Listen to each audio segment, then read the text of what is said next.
예. 우리 오늘 설교 제목 같이 한번 읽어보겠습니다. 주님께 시작. 주님께 사용받으려면 온유해야 합니다. 예, 합니다. 아, 그것까지 좋습니다.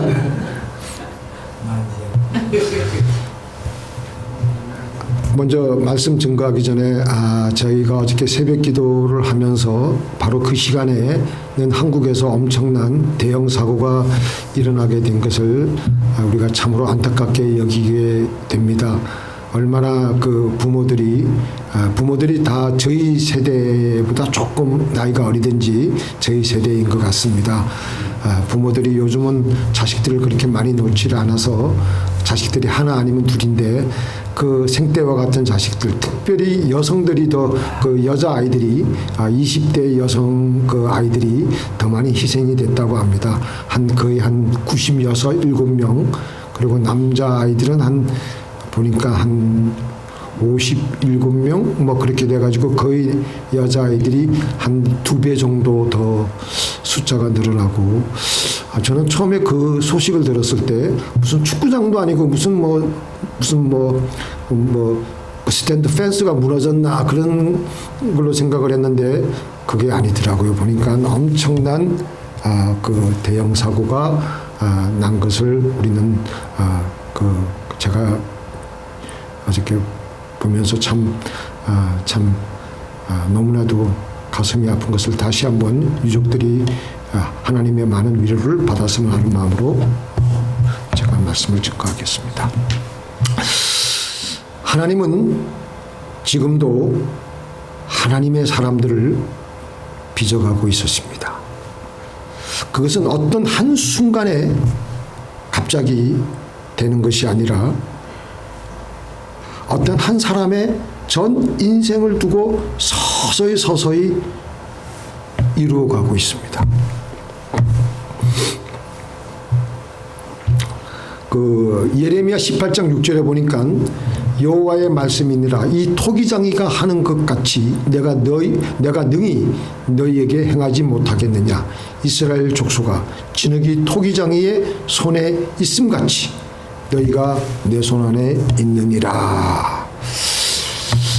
모세는 그 떨기나무 아래에서 확실한 하나님의 임재를 경험하였지만 그 떨기나무 아래에서 하나님의 임재를 경험한 그 사건으로 모세가 하루아침에 달라진 건 아니었습니다. 그 이전부터 모세는 오랜 고통과 절망의 시간을 겪으며 그리고 떨기나무 아래에서 나타나신 하나님의 임재를 경험하며 그때부터 하나님의 말씀대로 순종하는 온유한 사람으로 변화가 되었던 것입니다. 바울도 마찬가지예요. 바울도 다메섹 도상에서 예수님을 만난 그 체험 하나만을 통해서 바울이 순식간에 달라진 것 같이 보이지만 이전부터 하나님의 손길은 바울이 알지 못하는 사이에 그의 삶에서 계속 하나님은 바울을 빚으시면서 결국은 하나님의 사람으로 변화를 시켰던 것입니다. 이렇게 주님이 사용하시는 사람은 주님이 오래전부터 다루시며 마침내 때가 되면은 하나님이 그를 여지없이 사용하시는 것입니다. 이사야서 49장 2절 3절 보니까 우리 같이 읽겠습니다. 내 입을 날카로운 칼같이 만드시고 나를 그 손 그늘에 숨기시며 나로 마강한 살을 만드사 그 전통에 감추시고 내게 이르시되 너는 나의 종이요 내 영광을 나타낼 이스라엘이라 하셨느니라. 하나님께서는 사람을 빚어가시는데 무쇠 덩어리를 날카로운 칼과 마강한 화살로 만들려면 어떻게 하시겠습니까? 이사야가 활동한 때는 오늘날 우리의 이 지금 시대로부터 약 한 2700년 전인데요. 당시에는 칼 한 자루를 만들기 위해서 무쇠를 먼저 녹여서 칼틀에 부어 칼 모양을 만듭니다. 풀무불에 넣어서 벌겋게 달구어서 망치로 수없이 내리칩니다. 그리고 물속에 다시 집어넣습니다. 그리고 다시 풀무불에 넣어서 벌겋게 달구면 그때 또 다시 망치로 내리치고 다시 또 그걸 물속에 집어넣고 그리고 또 다시 또 풀무불에 넣어가지고 다시 또 담금질을 하고 망치로 때리고 그렇게 해서 결국 수없이 담금질을 해서 날카로운 칼 한 자루를 만들어냅니다. 그리고 칼집에 넣어둡니다. 화살도 마찬가지예요. 화살은 끝 촉이 중요합니다. 화살 촉이 뭉툭하면 박히지 않습니다. 그렇기 때문에 화살 촉을 날카롭게 하려면 갈고 닦아야 되고, 그러니까 오늘 말씀대로 마강을 해야 됩니다. 마강을 해가지고 그래가지고 빼쭉하게 만든 다음에 전통에 집어넣다가 적군들이 쳐들어올 때 바로 끄집어내어서 활을 쏘게 되면 바로 적군의 가슴에 박힐 수 있도록 하는 것입니다.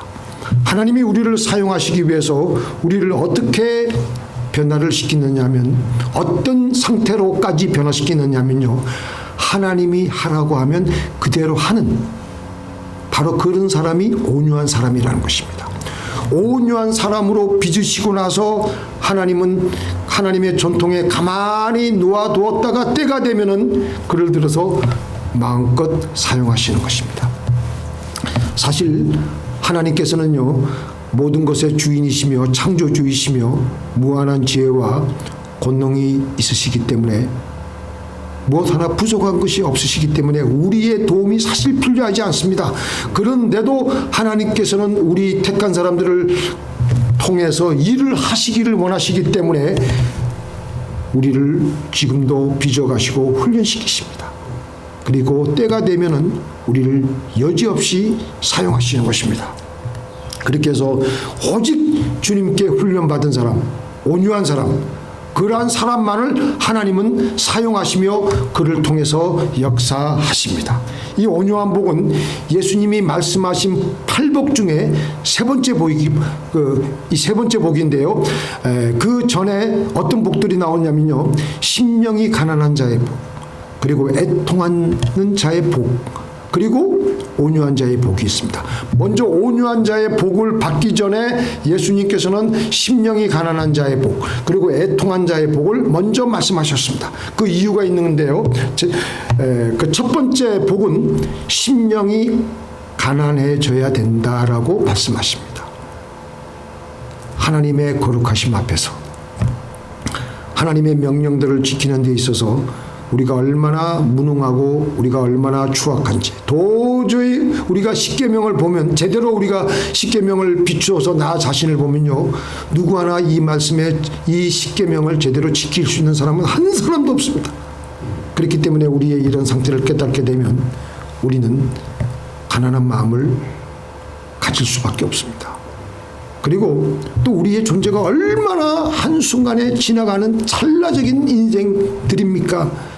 그 젊은이들 인생, 지금 20대, 이제 20살, 21살, 22살, 우리 아이 막내보다 더 어린 아이들이 그렇게 죽어가는 걸 보면서 우리 인생들이 한번 그렇게 무너지면은 순식간에 아무리 젊은 피가 끓는 아이들이라 할지라도 생명이 하루아침에 날아가는 것을 보면은 우리의 삶이 얼마나 짧고 유한한 인생이라는 것을 알 수가 있습니다. 우리는 그래서 우리의 심령이 가난해질 수밖에 없는 것입니다. 그리고 나서 예수님께서는 애통의 복으로 우리를 인도하십니다. 심령이 가난해지니까 당연히 우리는 나 자신은 절망적인 존재이고 악한 존재라는 것을 알아서 마음이 한없이 가난해져 있기 때문에 우리는 그때부터 애통할 수밖에 없는 겁니다. 그 사도 바울이 뭐라 그랬습니까? 오라 나는 공고한 자로다. 누가 이 사망의 몸에서 나를 건져내랴 하면서 애통해하는 겁니다. 눈물을 흘려가면서 철저히 절망 속에서, 고통 속에서 그런 죽음의 과정을 거치게 되면서 하나님의 당금질을 받으며 나오는 성품이 바로 온유함인 것입니다. 온유함은 무엇이냐? 하나님의 말씀에 따라서 절대 순종하는 상태가 바로 온유한 것입니다. 하나님이 가라고 하면 가고, 하나님이 서라고 하면 서고, 이제 고난을 통해서 연단을 받으면서 마음이 가난해지게 되면서 뼈아픈 눈물을 흘렸기 때문에 기가 다 끊겼어요. 하나님이 하라고 하면 그저 이게 내가 보기에는 좋든지 나쁘든지 싫든지 좋든지 관계없이 하나님이 하라고 하시면 하는 거예요. 하나님께 완전히 길들여짐 받은 상태가 바로 온유함인 것입니다. 병으로 연단을 받든지 사업의 어려움을 통해서 연단을 받든지 자식을 통해서 연단을 받든지 해서 우리는 하나님의 다루심을 받습니다. 이렇게 해서 하나님으로부터 다루어지게 되면 우리는 온유한 사람이 되어가는 겁니다. 이제부터는 철저하게 하나님이 하라고 하는 대로만 하는 사람으로 거듭나는 것입니다. 하나님 말씀에 그건 아닌데요. 그게 없습니다. 아멘만 있습니다. 무조건 노가 없습니다. 다음 말씀 보겠습니다. 우리 너를 낮추시며 같이 읽겠습니다. 너를 낮추시며 너를 줄이게 하시며 또 너도 알지 못하며 내 조상들도 알지 못하던 만나를 내게 먹이신 것은 사람이 떡으로만 사는 것이 아니요 여호와의 입에서 나오는 모든 말씀으로 사는 줄을 내가 알게 하려 하십니다. 이스라엘 백성들 이제 출애굽을 해가지고 근데도 이 사람들은 조금만 어려움이 있으면 하나님 말씀을 불순종하고 강팍하고 원망하고 그러니까 하나님께서 그들을 낮추시려고 일부러 광야에 그 광야 생활을 하게 하시는 거예요. 금방 갈 수 있는 그 가나안 땅을 그렇게 가나안 그 광야에서 계속해서 연단을 받게 하시는 겁니다. 40년 동안이나. 그때까지도 강팍함을 버리지 않고 자기 고집을 버리지 않으니까 그렇게 광야 생활을 하도록 내버려 두시는 것입니다. 그렇게 하시는 이유는 바로 하나님의 말씀만 순종하며 살아가게 하려고 하시는 것입니다. 여호와의 입에서 나오는 모든 말씀으로 사는 줄을 내가 알게 하려 하십니다. 하나님의 말씀만 의지하며 우리가 지금 당장 우리 그 사람들이 그러죠. 예수함 신앙이 적절히 이렇게 조금 이렇게 좀 신앙이 없거나 그러면은요. 당장 내가 내 눈에 내 입에 들어갈 이 빵이 먼저지 물질이 먼저지 하나님의 입에서 나오는 말씀은 뒷전일 수밖에 없어요. 그러나 연단받고 깨지고 코가 깨지고 자빠지고 혼이 난 다음에는요. 당장 이게 눈에 보여도 그것이 내 유혹을 하고 잡아당겨도 하나님의 말씀에서 아니라 그러면 아닌 거예요.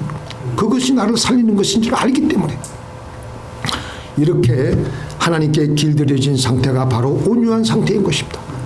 그때부터 하나님은 그를 사용하시기 시작하시는 것입니다. 그러지 않고서 강팍해가지고 자기 고집대로 자기 눈에 보인 대로 자기 생각대로 여전히 살아가려고 하면은 하나님이 그 사람을 사용하실 수가 없는 거예요. 그래서 우리는 고난이 오면 때때로 우리는 무슨 기도를 해야 되니까 하나님 내가 무슨 죄를 지었길래 이렇게 고난이 그치지 않습니까?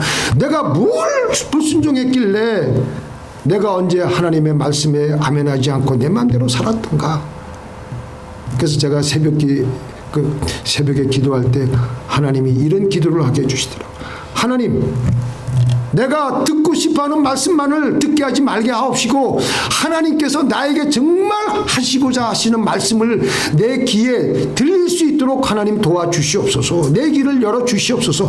우리는요 이 사람들이 간사하고 이기적이라서 자기가 듣고 싶은 말씀은 확 해가지고 빠져가지고 하나님이 그렇게 말씀하실 것 같아 편집하고 짜깁기 하고 왜곡하고 그래가지고 결국은 자기가 원하는 말씀 아니 우리가 부르짖고 기도하면서 하나님이 내 영의 귀에 영롱하게 주시는 내 양심을 통해서 주시는 내 영을 통해서 주시는 말씀이 분명히 있습니다. 그 말씀 듣고 하나님 말씀대로 살겠습니다. 그렇게 해서 내가 원치 않는 말씀이 나에게 떨어질지라도 무조건 아멘 하고 나가는 겁니다. 눈 질끈 감고. 그런데 매사에 불순종하고 원망하고 그렇게 하면요 하나님이 나를 다루시는 이 훈련에서 벗어나게 되는 겁니다. 요셉은 어린 나이에 형들로부터 미움을 받아가지고 하루아침에 상인들에게 팔려서 애굽의 장군 보디발의 집에까지 팔려가지고 애굽의 노예가 되었습니다. 얼마 후에 그는 보디발의 아내가 덮어씌운 누명의 감옥에 들어가기까지 했습니다. 아무리 생각해도 얼마나 억울하겠습니까? 그런데 요셉은 그 모든 상황을 하나님께서 자기에게 주시는 하나의 과정이라고 생각하며 그것을 잘 받아들이기로 마음을 먹고 감사하며 하나님께 찬송했습니다. 창세기 41장 어저께 우리가 읽었지만 하나님께서 인자를 더하시더라. 그것은요, 우리가 기도하고 난 다음에 하나님께서 주시는 하나의 특별한 성품이에요. 그게 있어요. 그러니까 이 요셉이 얼마나 기도를 많이 했는가를 우리가 그 말씀을 통해서 우리가 추측할 수가 있습니다. 그래서 요셉은 하나님께 늘 감사하고, 하나님, 내가 노예가 된 것도 감사하고, 내가 또 보디발의 아내에게 또 누명을 씌움을 당해가지고 내가 이 감옥까지 처박히게 된 것도 하나님 감사합니다. 그러니까 하나님의 임재가 그를 떠날 사이가 없어요. 하나님의 임재가 그를 포근히 감싸 안는 거예요. 이것은 요셉이 하나님이 그에게 주시는 훈련 과정들을 잘 받아들이고 나아가고 있다는 것입니다. 그러면서 요셉은 점차로 온유한 사람이 되어갑니다. 애굽이 이제 얼마 안 있다가 요셉이 술 가는 장과 떡 가는 장의 꿈을 해석한 다음에 2년 지난 다음에서야 애굽의 국무총리가 되었고 얼마 안 있다가 형들을 만나게 됩니다. 그때 마음 한켠에서는 내가 지금까지 당신들 때문에 내가 13년이나 종살이 옥살이를 했으니까 당신들 때문이다. 그렇게 하면서 복수의 칼을 휘두를 수도 있는데도 그는 그동안 충분히 하나님으로부터 훈련을 받았기 때문에, 더군다나 하나님께서는 그들을 잘 먹여 살리라고 하시니까 하나님 말씀대로 그들 가족들을 기꺼이 다 먹여 살렸던 거예요. 그리하여서 하나님의 인류의 구속 계획은 요셉을 통하여서 계속해서 이루어질 수가 있었던 것입니다. 만약에 그때 요셉이 감사하지 않고 원망과 한탄으로 세월을 보내었다면 그에게는 하나님의 임재와 기쁨은 없었을 것이고, 하나님의 훈련 과정에서 이미 이탈되었기 때문에 그의 심령은 더 강팍해졌을 것이고, 이국 땅에서 쓸쓸하게 비참하게 허무하게 죽고 말았을 것입니다. 그런데 또 그리고 하나님은 그런 요셉을 더 이상 사용하실 수가 없으시기에 하나님은 다른 사람을 통해서라도 인류의 구속 계획을 이루어 나가셨을 것입니다. 우리가 감사할 때, 우리의 모든 권리를 주님께 내려놓고 굴복할 때, 우리의 삶은 주님 손에 올려지게 되고 하나님의 훈련 과정을 우리는 제대로 이수하게 되고 이수하는 것이 되어가며 나는 점차 나도 모르게 온유한 사람이 되어가며 우리는 마침내 때가 되면 하나님으로부터 사용받아질 수가 있게 되는 것입니다. 우리들은 아담과 하와의 후손으로 태어나서 불순종하고 불신앙하며 죄를 짓는 강박함이 우리 뼛속 깊이 배어 있습니다. 그렇습니까? 안 그렇습니까? 저부터 그렇습니다. 우리가 예수를 믿고 제사함을 받고 구원을 받았어도 우리의 행실과 습관은 이 세상 풍속을 쫓게 하는 공중권세 잡은 악령을 따라가는 습관이 그대로 우리의 성격에, 우리의 그 성품 속에 그대로 남아 있습니다. 강팍하며 완고합니다. 그래서 하나님께서는 우리를 긴 하나님의 훈련 프로그램에 집어넣고 우리를 당금질하는 거예요. 악령을 쫓아가는 내 강박함이 다 빠져나가도록 당금질을 하시고 우리를 마강하시고 그렇게 해서 우리가 온유해지도록까지 기다리시는 것입니다. 모세가 보면요, 모세는 다른 다른 하나님의 사람에 비해서 모세는 굉장히 훌륭한 조건들이 많았습니다. 애굽에서 최고의 교육을 받았고요, 건장했고요, 그리고 얼마나 잘생겼는지 하여튼, 그래서 이 모세가 생각하기를 내가 내 힘으로 이스라엘을 구원할 수 있다라고 생각했지만 얼마나 그의 성품은 강팍했고 폭력적이었습니까? 이런 모세의 상태로는 도저히 하나님께서는 사용할 수가 없는 거예요. 그때부터 하나님은 모세를 서서히 빚어나가기 시작하시는 거예요. 강야로 도망간 모세는 무기력과 처절한 절망 속에서 그 미디안 강야 속에서 자기는 아무것도 아니다. 심령을 가난하게 하고요. 애통하게 하고요. 그리고 그 과정 속에서 철저하게 마음을 가난하게 비우게 했고 애통하며 낮아지게 하면서 때가 되면서 드디어 모세는 온유해지게 되었고 하나님의 사명을 받들 수가 있게 되었던 것입니다. 우리 다음 말씀 보겠습니다. 디모데후서 2장 20절 21절 우리 같이 읽겠습니다. 큰 집에는 금과 은의 그릇이 있을 뿐 아니요 나무와 질그릇도 있어 귀 쓰는 것도 있고 천이 쓰는 것도 있나니 그러므로 누구든지 이런 것에서 자기를 깨끗하게 하면 귀 쓰는 그릇이 되어 거룩하고 주인의 쓰심에 합당하며 모든 선한 일에 예비함이 되리라. 금그릇도 있고 은그릇도 있고 나무그릇도 있고 질그릇도 있습니다. 잘난 사람도 있고 못난 사람도 있고 적절한 사람도 있고 다 있는데, 그런데 하나님이신 주인이 쓰고 안 쓰고는 그 그릇이 얼마나 깨끗하게 준비되어 있는가입니다. 우리 21절에 보니까 자기를 깨끗하게 하면 귀 쓰는 그릇이 되고 거룩하고 주인의 쓰심에 합당하며 모든 선한 일에 예비함이 되리라.